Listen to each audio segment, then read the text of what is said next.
রবিবার বন্যা পরিস্থিতি খতিয়ে দেখতে খানাকুলের বালিপুর এলাকার পূর্ব রাধানগরে হরিণাখালী বাঁশের সেতুর উপরে উঠে এলাকা পরিদর্শন করলেন পশ্চিমবঙ্গ নগর উন্নয়ন মন্ত্রী ফিরহাদ হাকিম ও মন্ত্রী পুলক রায়। এরপর তিনি স্থানীয় গ্রামবাসীদের সঙ্গে কথাও বললেন, তাদের অভাব অভিযোগের কথা শুনেন। মন্ত্রী ছাড়াও উপস্থিত ছিলেন হুগলি জেলা শাসক, হুগলি গ্রামীণ পুলিশ সুপার কামনাশিস সেন, হুগলি জেলা পরিষদের সভাধিপতি রঞ্জন ধারা, সহসভাপতি কৃষ্ণচন্দ্র সাঁতরা, আরামবাগের সাংসদ মিতালি বাগ এবং আরামবাগ মহকুমা শাসক বিধায়ক রামেন্দ্র সিং রায়, অসীমা পাত্র, রাজ্য তৃণমূলের সম্পাদক স্বপন নন্দী, আরামবাগ সাংগঠনিক জেলা যুব সভাপতি পলাশ রায়, আরামবাগের আরও অন্যান্য জনপ্রতিনিধি ও প্রশাসনিক আধিকারিকরা। এরপর তারা চাপাডাঙ্গায় গিয়ে প্রশাসনিক বৈঠক করেন। ওই বৈঠকে আরও এক মন্ত্রী বেচারাম মান্নাও যোগদান করেন। দেখুন বিস্তারিত।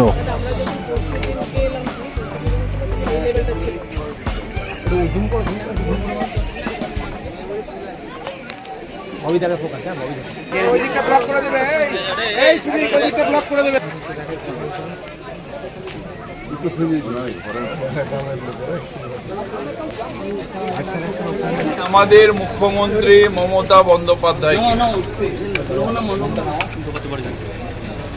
ডিবিসিকে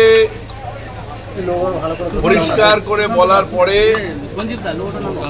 আজ থেকে জল ছাড়াটা বন্ধ করেছে। হয় আজ রাত্রি নাহলে কাল থেকে হয়তো জলের লেভেলটা কমবে। তার মধ্যে ইরিগেশনকে বলা হয়েছে যে বাঁধগুলো অলরেডি ভেঙে গেছে, আমাদের বিডিও এবং ওসি জয়েন্টলি তারা দেখবে যে কোনখান থেকে মাটি পাওয়া যায় আর কোঠা দিয়ে মাটি দেওয়া যায়, কারণ বাঁধগুলো রিপেয়ার করার জন্য মাটি তো লাগবে। দ্বিতীয়ত ওখানে মিতালি বাগ আমাদের এমপি, তাকে দায়িত্ব দেওয়া হয়েছে সিঙ্গেল পয়েন্ট যেখানে তার যদি কোনো অসুবিধায় যোগাযোগ করা। বেচারাম মান্না সেটা দেখে নেবে। আমি, পুলক রায়, অসীমা পাত্র, করবী মান্না, আমরা সবাই ছিলাম। আর পুলিশকে দেখতে হবে যে কোনো জায়গায়, যেহেতু ওই জায়গাগুলো অনেক সময় অপোজিশনরা বদমাইশি করছে, উত্তপ্ত করার চেষ্টা করছে, কে মাটি দেবে কে বালি দেবে তার জন্যে অপোজিশনের কাছ থেকে পারমিশন নেবার দরকার নেই।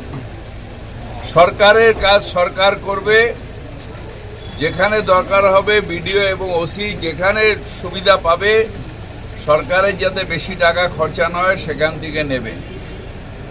খানাকুল গৌহাটে যেন এই যে গুন্ডা রাজ এটা যাতে না থাকে। আমাদের এও ছিল রবীন্দ্র শ্রীকান্ত, ওরাও ছিল ওখানে। আমরা বলেছি সবাইকে লক্ষ্য রাখার জন্য যে মানুষের পাশে থাকার।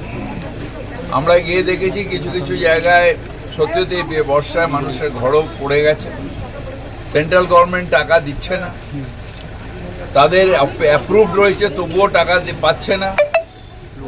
আবার সেটা নিয়ে অপোজিশন রাজনীতি করছে। আমরা রাজনীতির ঊর্ধ্বে গিয়ে বলেছি যে মমতা বন্দ্যোপাধ্যায় যেভাবে পাশে দাঁড়িয়েছে, ডিএমকে তার পাশে দাঁড়িয়ে ওই যে 20-25টা ঘর যেখানে আমি গেলাম সেটা ইমিডিয়েটলি বালিপুর ওটা করে দেওয়ার জন্য। এবং এটা নিয়ে আমি আবার আসবো, পরিচালনা করব। এখনই যেহেতু জলটা আজকে একটুখানি কমে যাচ্ছে, এখনই ভয়াবহতা নেই, কিন্তু যদি আগামী দিনে আরও বর্ষা আসে এবং ডিভিসি যদি আবার জল ছেড়ে দেয় তাহলে বিপদ আছে। কিন্তু আমি বিশ্বাস করি যে মুখ্যমন্ত্রী মমতা ব্যানার্জি ডাইরেক্ট ইন্টারফারেন্স করেছে, ডাইরেক্টলি ডিভিসিকে বলেছে। এবং সব থেকে যেটা অন্যায় হচ্ছে, পাপ হচ্ছে, বাঁধগুলোকে তুলে দিন।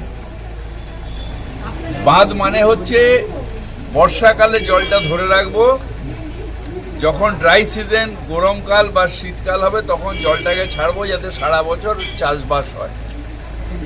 যদি বাঁধটাই ক্যারিং ক্যাপাসিটি না থাকে, দীর্ঘদিন যদি বাঁধের মধ্যে তোমার ডিসিল্টিং না হয়, বাঁধটার মধ্যেই যদি সবসময় থাকে যে বর্ষাকালেই জল ছাড়তে হবে, তাহলে আর বাঁধ রাখার দরকার কি? ভগবান যখন বৃষ্টি দেবে সেই বৃষ্টিটাই মাটিতে থাকবে। আমি বাঁধও রাখবো, আর বাঁধকে আমি ডিসিল্টিং করব না। সেন্ট্রাল গভর্নমেন্টের, এটা ঝাড়খণ্ডেরও কিছু করার নেই, তার কারণ ঝাড়খণ্ড সরকারেরও নিশ্চয়ই ঝাড়খণ্ড থেকে জলটা আসছে, কিন্তু বাঁধটা তো ডিভিসি। এবার আপনি বাঁধে ডিভিসিকে পয়সা দেবেন না, ডিসিল্টিং করাবেন না, অথচ নামে বাঁধ রয়ে গেল। সেই বাঁধ থেকে উল্টে বাঁধরামি হচ্ছে, অর্থাৎ যখন বর্ষা সেই সময় জল ছাড়া হচ্ছে। মুখ্যমন্ত্রী বলেছেন, আজ থেকে আমি যা রিপোর্ট পেলাম, এখনই সব মিটিং হলো ইরিগেশনের সাথে, তাতে জলটা এখন কিছুটা কমেছে, ওরা বাঁধ রিপেয়ারিং এ ঝাঁপিয়ে পড়ে। 1 বছর হয়ে গেল তো বাঁধ কারণ মেরামত হয়নি, অথচ সরকার তো টাকা দিয়েছে। সরকার টাকা দিয়েছে না, বিভিন্ন বিরাট বিরাট অঞ্চলের বাঁধ, অনেকটা জায়গায় বাঁধ হয়েছে, অনেকটা জায়গায় আবার যা শুনলাম যে বিলো টেন্ডার পড়েছে, সে ম্যাচিওর হয়নি, এইসব হয়েছে। কিন্তু আমরা ভগবত মানুষের পাশে আছি, খানাকুল, গোহাট বা ওই সব বিস্তীর্ণ অঞ্চলের মানুষের পাশে আছি। ওখানে আমরা যা দরকার করব সেই মতন আমি ইনস্ট্রাকশন দিয়ে গেলাম। একটু আলাদা প্রশ্ন করছি, মিড ডে মিল নিয়ে মালদায় বলা হয়েছে